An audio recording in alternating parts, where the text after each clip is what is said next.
Hi guys, आज हम पढ़ेंगे सा लवण स्नेह का गुण और स्नेहन स्वेदन जिसे पूर्व कर्म कहते हैं तथा संशोधन कर्म जो कि वमन विरेचन आस्थापन अनुवासन नस्य का आपसी क्रम। उनमें क्या कोरिलेशन है उनके क्रम में, यानी कि सीरीज में, सीरियल नंबर में, ये किसको पहले करना है, किसको कब करना है, क्या कंपैरिजन, क्या कोरिलेशन है, उसको देखेंगे।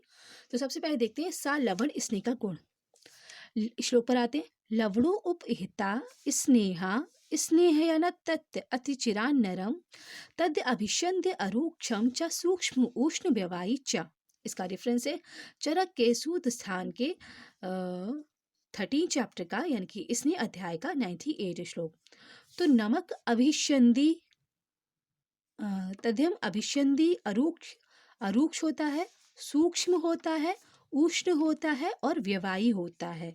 अतः नमक के साथ स्नेहों का प्रयोग करने पर लवण उपहिता स्नेह, लवण के साथ स्नेह का प्रयोग करने पर मनुष्य को ये स्नेह शीघ्र ही सहन कर देता है। स्नेह अते अचिर अचिर निरानरम, अचिर मतलब बहुत जल्दी, चिरान नरम, नरम मतलब मनुष्य को स्नेहन कर देता है। तो नमक अभिसंधि है। अभिसंधि मतलब ये श्रोतों में अवरोध उत्पन्न करता है, श्रोतों में चिपक जाता है, यानी कि जो चैनल्स है हमारे रस व श्रोतस अन्न व श्रोतरस, जो जितनी भी चैनल्स हैं उनमें जाके ये चिपक जाता है, उनमें अडेजन क्रिएट करता है और उनमें अवरोध उत्पन्न करता है, ऑब्स्ट्रक्शन करता है। कौन करता है? नमक। ठीक है। फिर है अरूक्ष। नमक जो होता है अरूक्ष होता है, यानी कि स्निग्ध होता है, थोड़ा सा ऑयली होता है। और सूक्ष्म होता है, बहुत ज़्यादा माइन्यूट होता है, बहुत ज़्यादा टाइनी होता है। और उष्ण होता है, उष्ण मतलब हॉट होता है, इसका जो वीर्य है वो उष्ण है, यानी कि नमक हम खाएंगे तो हमारी बॉडी में उष्णता प्रोड्यूस होगी। और व्यवायी होता है, व्यवायी मतलब ये बिना डाइजेशन से करे ही पहले ही डिस्पर्स हो जाता है पूरी बॉडी में। इसका डाइजेशन होने से पहले ही ये पूरी बॉडी में डिस्पर्स हो जाता है, यानी कि फैल जाता है। बेवाई मतलब होता है डाइजेशन होने से पहले ही पूरी बॉडी में फैल जाना।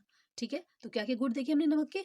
अभिसंधि, अभिसंधि मतलब श्रोतों में चिपक जाता है, ऑब्स्ट्रक्शन करता है, अवरोध उत्पन्न करता है। अरूक्ष होता है, अरूक्ष मतलब स्निग्ध होता है। सूक्ष्म मतलब मान्यूट होता है, बहुत टाइनी होता है। और उष्ण मतलब हॉट पोटेंसी का होता है। और विवाही मतलब, विवाही मतलब होता है कि ये इसका पाक नहीं होता, इसका डाइजेशन होने से पहले ही, डाइजेशन नहीं हुआ है अभी, उससे पहले ही ये पूरी बॉडी में डिस्पर्स हो जाता है या फैल जाता है। ठीक है। तो हमने ये नमक के गुण देखे।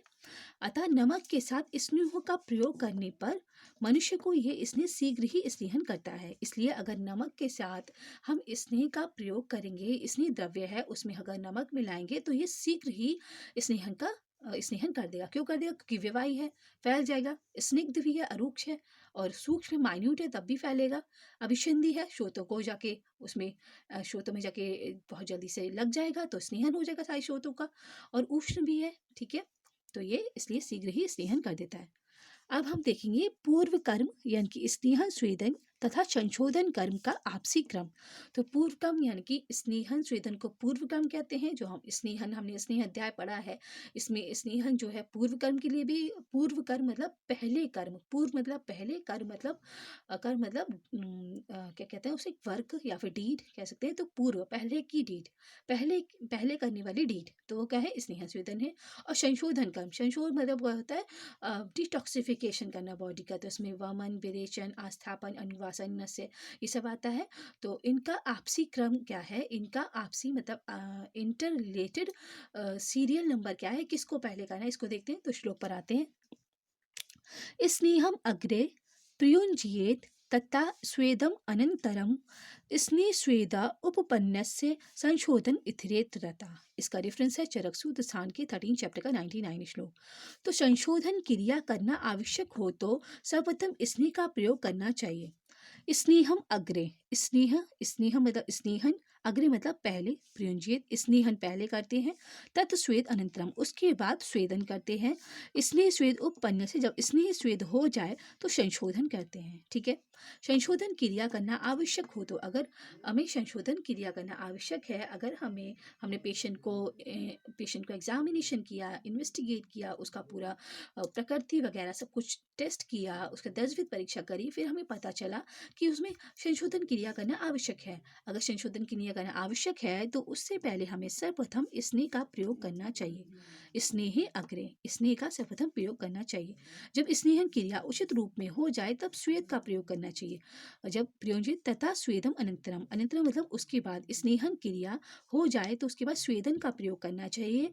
स्नेहन और स्वेदन क्रिया के ठीक ठीक रूप में हो जाने पर संशोधन क्रिया अथवा शमन क्रिया का प्रयोग करना चाहिए। स्नेह स्वेद उपपन्न से जब स्नेह स्वेदन पूर्ण रूप से हो जाए तो संशोधन और संशमन क्रिया का प्रयोग करना चाहिए। संशोधन क्रिया करना आवश्यक हो तो जब हमें पता चले कि संशोधन क्रिया बॉडी में पेशेंट को करना आवश्यक है तो सबसे पहले स्नेह का प्रयोग करना चाहिए। उसके बाद स्नेह का प्रयोग क्रिया उचित रूप में हो जाए तो स्वेदन का प्रयोग करना चाहिए और स्नेहन और स्वेदन क्रिया के ठीक ठीक रूप में हो जाने पर संशोधन क्रिया अथवा शमन क्रिया का प्रयोग करना चाहिए। ठीक गाइस, तो गाइज हमने देख लिया स्नेहन स्वेदन यानी कि जिन्हें पूर्व क्रम कहा जाता है उसमें और संशोधन कर्म के क्या आपसी कर्म है। तो क्या आपसी कर्म है, सबसे पहले हमें अगर संशोधन क्रिया करना आवश्यक है तो सबसे पहले हमें उसमें उस क्रिया को करने से पहले स्नेहन करना है। स्नेहन पूर्ण रूप से हो जाए तो स्वेदन करना है। स्वेदन पूर्ण रूप से हो जाए उसके बाद हमें संशोधन या शमन क्रिया करनी है। ठीक है, तो हमने देखा सरल स्नेह का गुण और स्नेहन स्वेदन और संशोधन कर्म में आपसी क्रम। ठीक गाइज, तो गाइज यहाँ पर हमारा जो स्नेह अध्याय है यानी कि सूत स्थान का 13 चैप्टर है चरक संहिता का, उसका एंड हो गया है।